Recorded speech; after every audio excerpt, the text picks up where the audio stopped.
सत्ता में रहकर आप कोई परिवर्तन कर सकते हो और सत्ता से बाहर रह के नहीं कर सकते।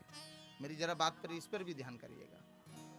ऐसा नहीं है कि बीजेपी बहुत पावन पार्टी है, ऐसी ये सब गंगा जल पी के हैं, लेकिन औरों की अपेक्षा कुछ बेहतर है, औरों की अपेक्षा। और क्या, दूसरा एक ही विपक्ष है, अब तो इंडी कह दो, IND, इन सब की अपेक्षा ये बहुत अच्छी है। बहुत अच्छी क्यों है? क्योंकि धर्म करने की स्वतंत्रता है। ये स्लो पॉइजन है, ये जो विपक्ष है वो स्लो पॉइजन है।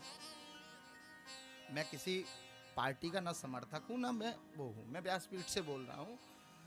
ये जो है ये वो स्लो पॉइजन है, ये धर्म पर आघात धीरे धीरे करते आए हैं इतने वर्षों में। बस इन्होंने वो बात समझ ली, आम हिंदू के जनमानस की भावनाओं को समझ लिया कि इन्हें क्या चाहिए, क्योंकि वो पुराने समय से पहले मुगलों से दबे हुए रहे, फिर अंग्रेजों से रहे, अंग्रेजों के बाद फिर ये अंग्रेज चले गए, वो अपने दद्दा बैठाल गए हैं, फिर उन्होंने धर्म को धर्मनिरपेक्ष बनाने के लिए चल गए, और केवल धर्मनिरपेक्ष होने की टिप्पणी केवल हम पर ही, केवल हिंदुओं पर ही। हिंदू अगर एक झुंड में होकर श्री राम कह दे तो उस पर दिक्कत है।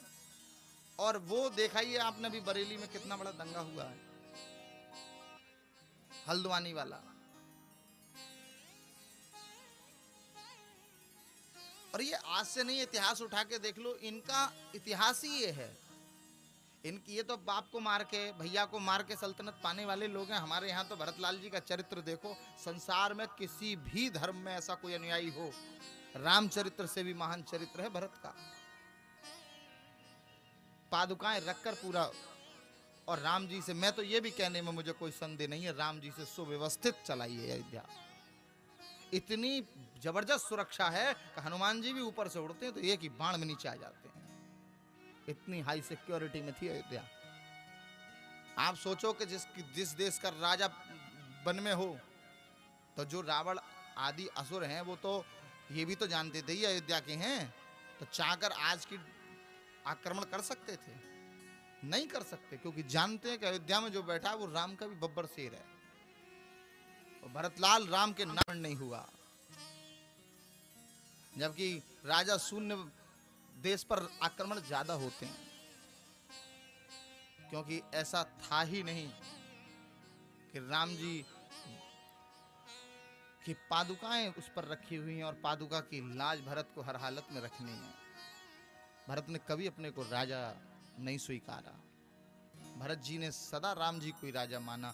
14 वर्ष तक पादुकाओं का राज्य काल उठा के देख लीजिए। अयोध्या वासियों के अतिरिक्त अयोध्या के क्षेत्र में कोई, केवल राम जी नहीं है, इस बात का तो दुख है। राम जी नहीं है इस बात का पीड़ा है, लेकिन राज्य में कोई अव्यवस्था नहीं है, कोई भूखा नहीं है, कोई अकाल नहीं पड़ा। बस इससे बड़ा अकाल उनके लिए कोई नहीं था कि राम का वियोग था। और श्री राम का वियोग अपने आप में बहुत बड़ा अकाल है, वो हम बहुत दिनों से झेलते आ रहे थे। हम सब कुछ, रोटी चावल कपड़ा वस्त्र सब कुछ होने के बाद भी क्यों हिंदू प्रसन्न नहीं था? क्योंकि उसके राम नहीं थे उसके पास। 100 की एक बात, आप सब कुछ दे दो किसी को और उसके प्राण निकालने की बात करो, वो नहीं स्वीकारेगा। आप उसे कुछ ना दो, बस उसे थोड़ी सी स्वतंत्रता दे दो। लेकिन स्वतंत्रता कब स्वच्छंदता बन जाती है, इस पर थोड़ा सा ध्यान रखना। स्वतंत्रता सबको मिलनी चाहिए, स्त्री को भी, पुरुष को भी, लड़की को भी, लड़के को भी, लेकिन स्वच्छंदता का अधिकार किसी को नहीं है। स्वच्छंद साहित्य में स्वच्छंद स्त्री जिसके साथ प्रयोग किया जाता है वो अच्छे अर्थों में नहीं होता। उसका अर्थ स्वच्छंद का मतलब होता है जब मन जो करे तब तो कर लो, अर्थात सांसारिक लोक मर्यादाओं का परित्याग। स्वतंत्रता तो हमारे सनातन धर्म में सभी को है, लेकिन अब वो स्वच्छंद हो जाता है हमारा। अभी कोई अंकुश विहीन राजा पर भी, राजा को जब राज्य अभिषेक किया जाता है तो अब उसको कह दिया जाता है तुमको कोई दंड नहीं दे सकता।